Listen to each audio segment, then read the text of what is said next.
Hello, everyone, and welcome back to the Mystery Theory. Today is Wednesday, and it should have been a podcast, but I kind of rearranged the schedule for this week. So if you're one of those that only comes back on Wednesday for the podcast, click on the iCard on the top of the screen and it will take you to this week's podcast here on YouTube. Today, we're going to talk about a case that, as I mentioned recently, it has been requested over and over again. I have another one that I'm working on, but there's not much information about it. And I am still digging because it's pretty recent, but I'll share that case soon too. Now you guys seem to like my 411 series, where we explored very bizarre disappearances, mostly in the wilderness, and in this case, today's case, in a national park. If you're a fan of the series, the 411 series, I'll have a link down below, and you can check out the other cases that I've covered there.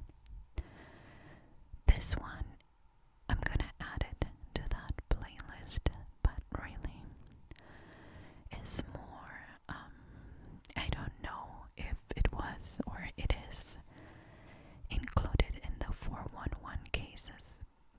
I don't remember seeing this name, but it happened in a national park and the person just vanished. So if it's not, it should be, in my opinion.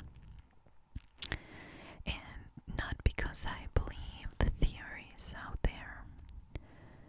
You know, some people say Bigfoot, or, I'm not saying that, but there is something taking people from these wilderness areas.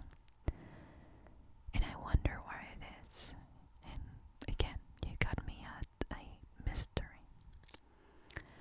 However, before I give you the details about Pauline, I wanted to encourage everyone to continue to visit our national parks, to go on a hike, and to experience and connect with nature.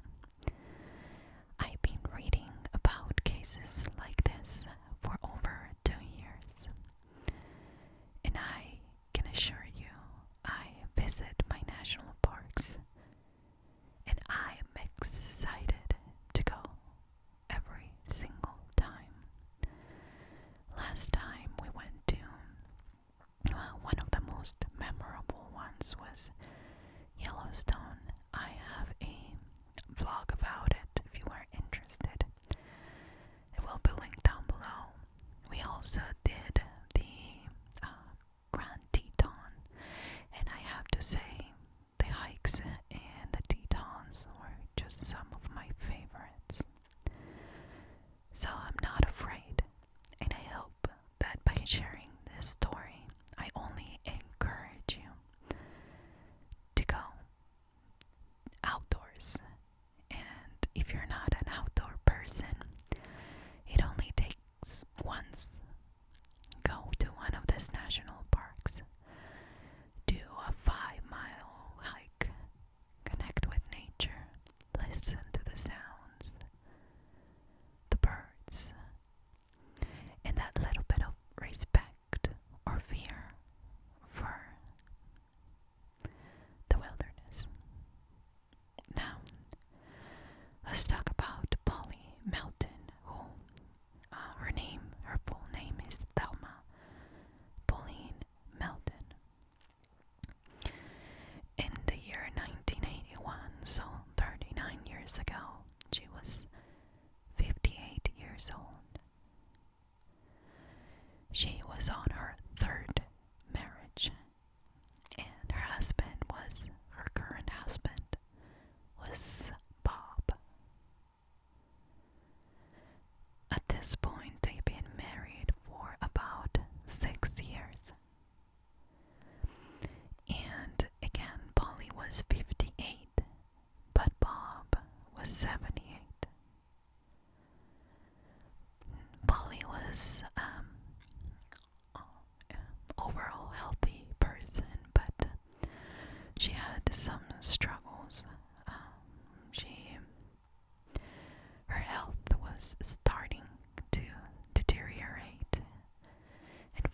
person that has been healthy their entire lives, I think that when this happens, they start to get all confused with aging and, the feeling of the end being somewhat near.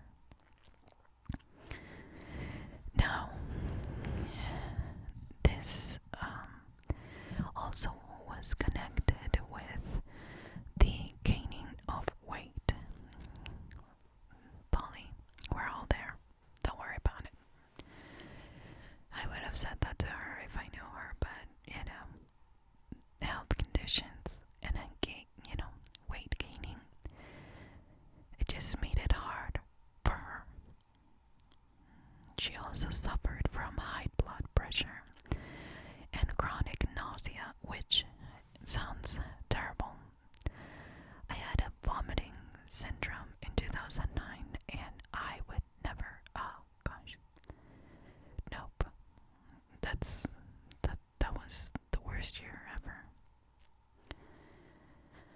And Polly was on medicine for both of them. But Polly really was also smoking 2 packs of Virginia Slims a day, which is a brand of cigarettes. That summer of 1981, she was feeling better. Her spirits, I guess she was in better spirits, and she wasn't able to drive because of her health conditions. So she had her license suspended or removed for medical reasons. She previously, in 1978, she was suffering from depression when her mom died, which I can't blame her for it, but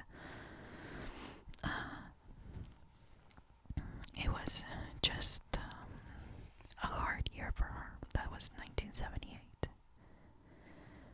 She even talked to her pastor about feeling very sad and wanting to basically die. She also mentioned that something suggesting that she was having an affair. So we were backtracking a little bit. That was 1978.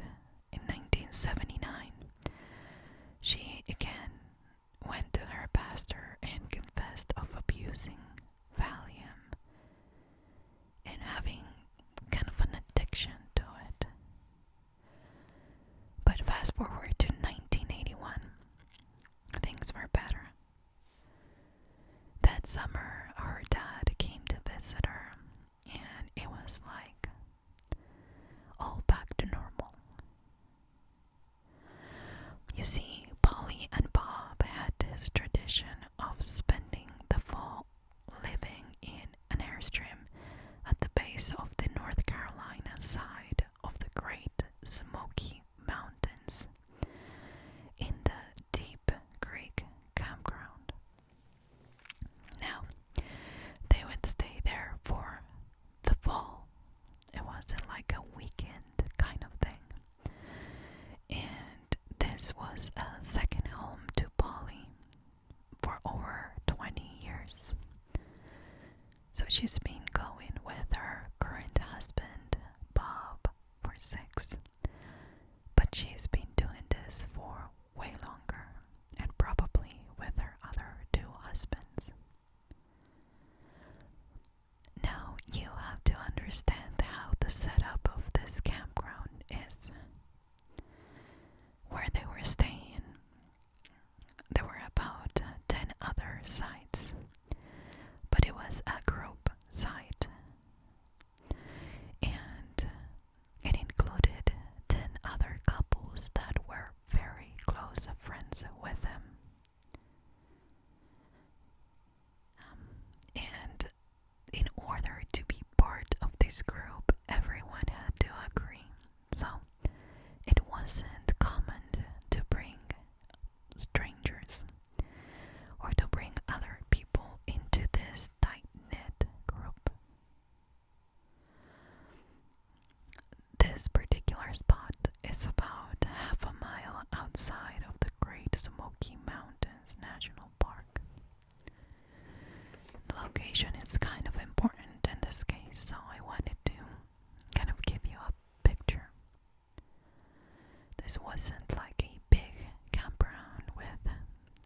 sides, and somebody that you don't know by you. This was very private, and it was very kind of a neighborly community of people that knew each other for a long time. On Friday, September the 25th, 1981, Polly went out for a hike with two of her friends, Red and Drula. They had this typical walks, and they would go onto the Deep Creek Trail. This is near the North Carolina side of the Great Smoky Mountains National Park. Remember that? They decided to go for this walk at around 3 p.m. Polly was looking forward to it, so she prepared spaghetti sauce and had everything ready for dinner as soon as she came back. The trail was not a hard trail. It was very well maintained, and Polly knew it by heart. She's been hiking that same trail for over, 6 years, 20 years in total, I should say. The trail began at or close to the group's campground and continued into the national park. Remember, they were half a mile outside the park. Once it enters the national park, it splits. The right side leads to a campground and a picnic area where they usually would take that route. And the left side of that fork continues into the forest. And the left side is cars are not allowed. No, four-wheeler or anything like that, because there's like a gate that makes that impossible. They went into the right side where the picnic campground area was. And that particular day, it was super busy. They counted over 50 cars in the parking lot area, and people were all over, really, fishing, hiking, camping. Polly and her friends passed the picnic campground area and stopped for a smoke after 1 mile of passing, that area. They stopped at this kind of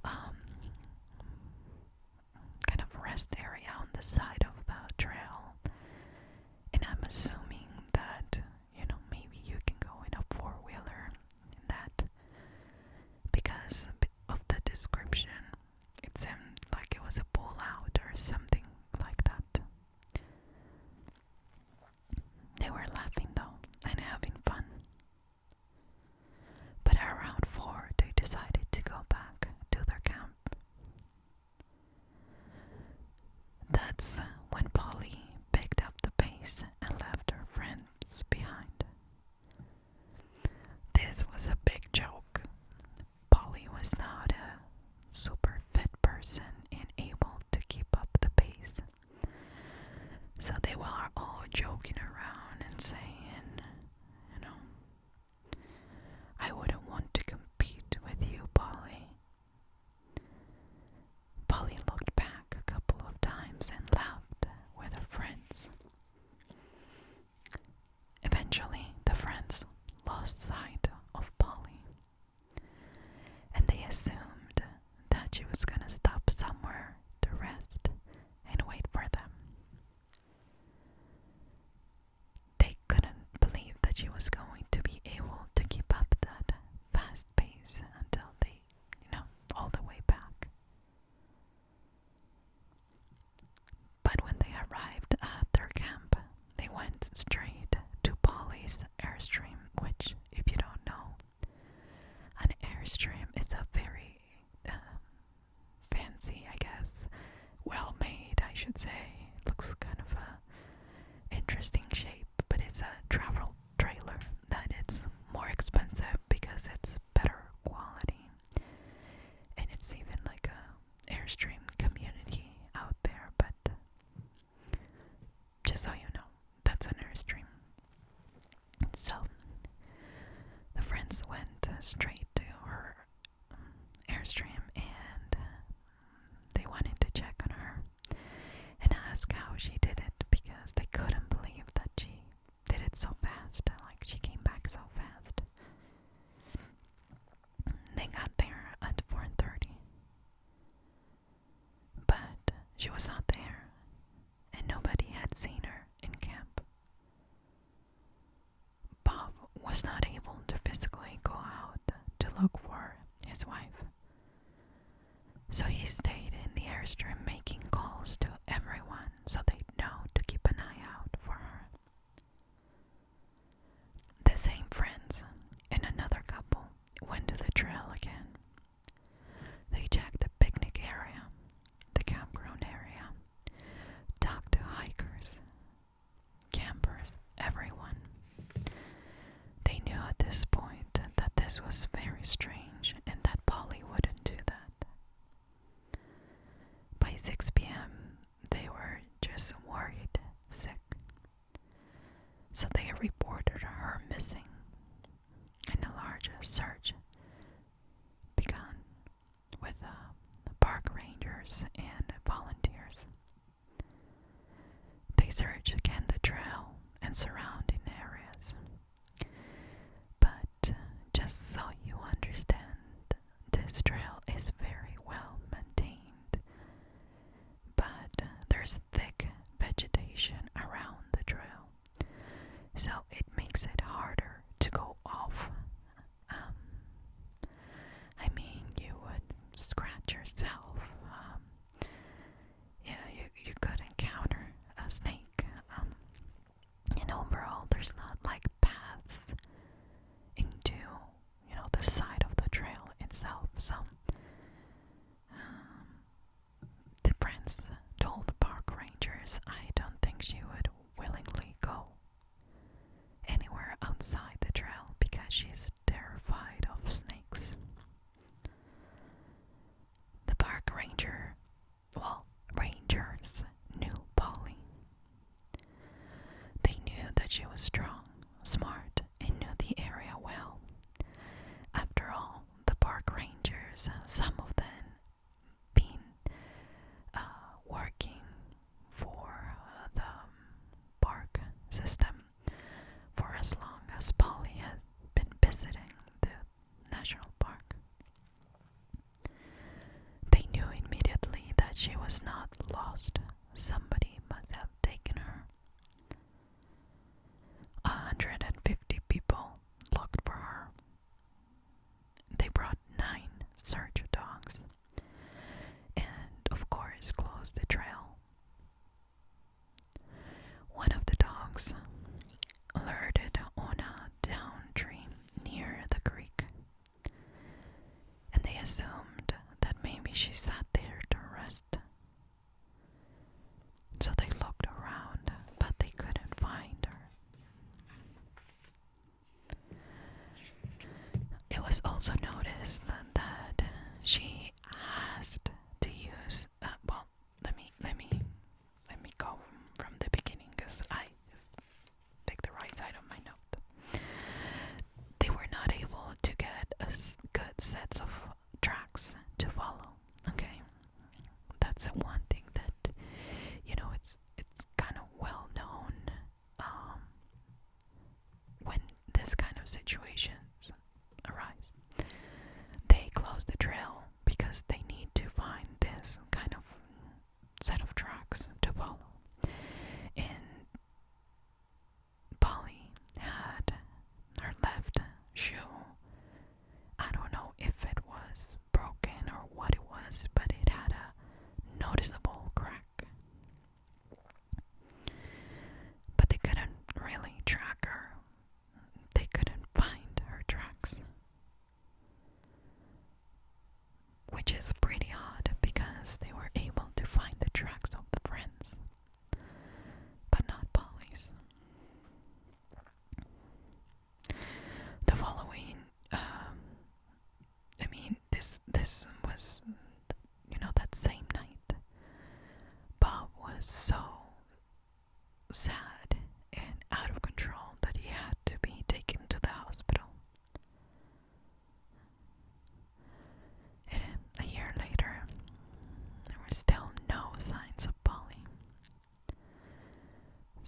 husband, Bob, sold the Airstream and checked himself into a nursing home.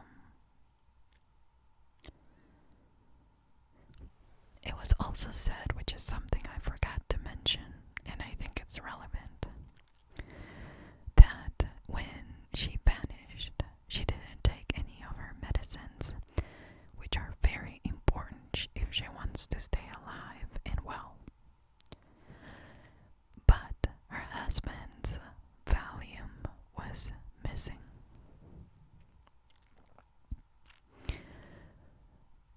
Of course, they kept searching for her after that first week, and after a while, they had to reopen the trail, but nothing. They couldn't find anything, not a piece of clothing, not a smoke pot, or whatever you call that. They just couldn't find anything that would point her in any direction out of that trail. So let's talk about some theories, and I'll tell you what, I think about this. The first theory is that she left her life behind. Now, they came up with that theory after learning about her volunteering. While she stayed in North Carolina, she volunteered at a center feeding the elderly. And it was every day you would go, volunteer, and then sign up for the next day to let them know you would come. She would go, certain days of the week, including Friday. And she went to the center on Thursday. That Thursday she acted very differently, and she asked several times to use the phone, which she'd never done before. Before leaving, everyone signed up to come back for the next day, or people that would come back on Fridays, and Polly was one of them. However, she never signed up for that following Friday, which was the only Friday she didn't volunteer. Since volunteering for the fall there. The making calls, I'm assuming that if it happened today, there would have been a better way to track whoever she was calling. But back in 1981, they could only say that she didn't call anybody out of state. So, her call was local. That's all we know about the phone calls that she made. Some people believe that she was arranging for somebody to pick her up and live without hurting Bob's feelings. Some people, some friends, believe that Bob was too old for her, and that she realized that he was too needy for her, and that, she wanted a different life, which is possible. I'm not saying that it's not. All I'm saying is, it sounds terrible. Just saying it sounds terrible, and I don't think you marry an older guy and then realize, oh my goodness, when I'm 60, he'll be 80. I don't think that you wake up one morning and you realize that, but I also know that maybe you don't think about that in the beginning. So, another thing that made this theory make it more real for her family was cash on September 1981, but on April 1982, a check was cashed in her name in Alabama.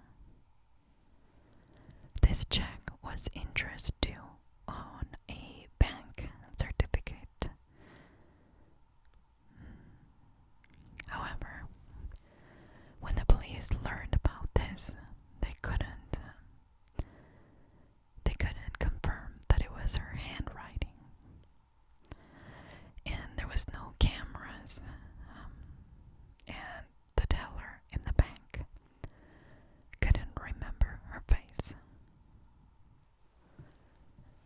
So in 2020, 39 years later, she remains missing. There are some other theories, I guess, that I never explain in these videos, but I think you know. Like she was taken by something that was not human. The possibility of her being taken by an animal, let's say, it's not even possible because animals are not trying to cover their tracks. So if there's an animal attack, there are signs, and the park rangers are able to determine that, along with other experts, very, very quickly. There are not only signs on the floor, but the trees. They would have found something belonging to her. It's just not something that could have happened. At least not while she was on the trail or in the surrounding areas. And by the time that she disappeared, it was quickly or fast enough for the friends to go and look for her again and again. So if we get out of the picture an animal attack, if there are no signs of struggle, and just the possibility of somebody picking her up, it would have had to be somebody who was in the campground. And they eliminated that idea too. She didn't take anything with her. No cash, no ID, no debit card, no medicine that keeps her alive. So really, if she had a heart attack, if she had a stroke, which if you have high blood pressure, I mean, keep it under control, because that's a possibility. And because of her age and the weight gain, it made it even more possible. But you drop in one spot and they would have found her. That's what I'm trying to say. So I don't know what took her. There were some theories out there that somebody in Bob's family cashed that certificate, which could have been, to pay for something for their dad, or for Bob himself. But I don't know. It's just one of those things that it really doesn't make a lot of sense that she disappeared and then all of a sudden came back to cash this check. Is it possible? Yeah, it's possible. Does it make sense? Not in my head. So you guys that requested this, what's your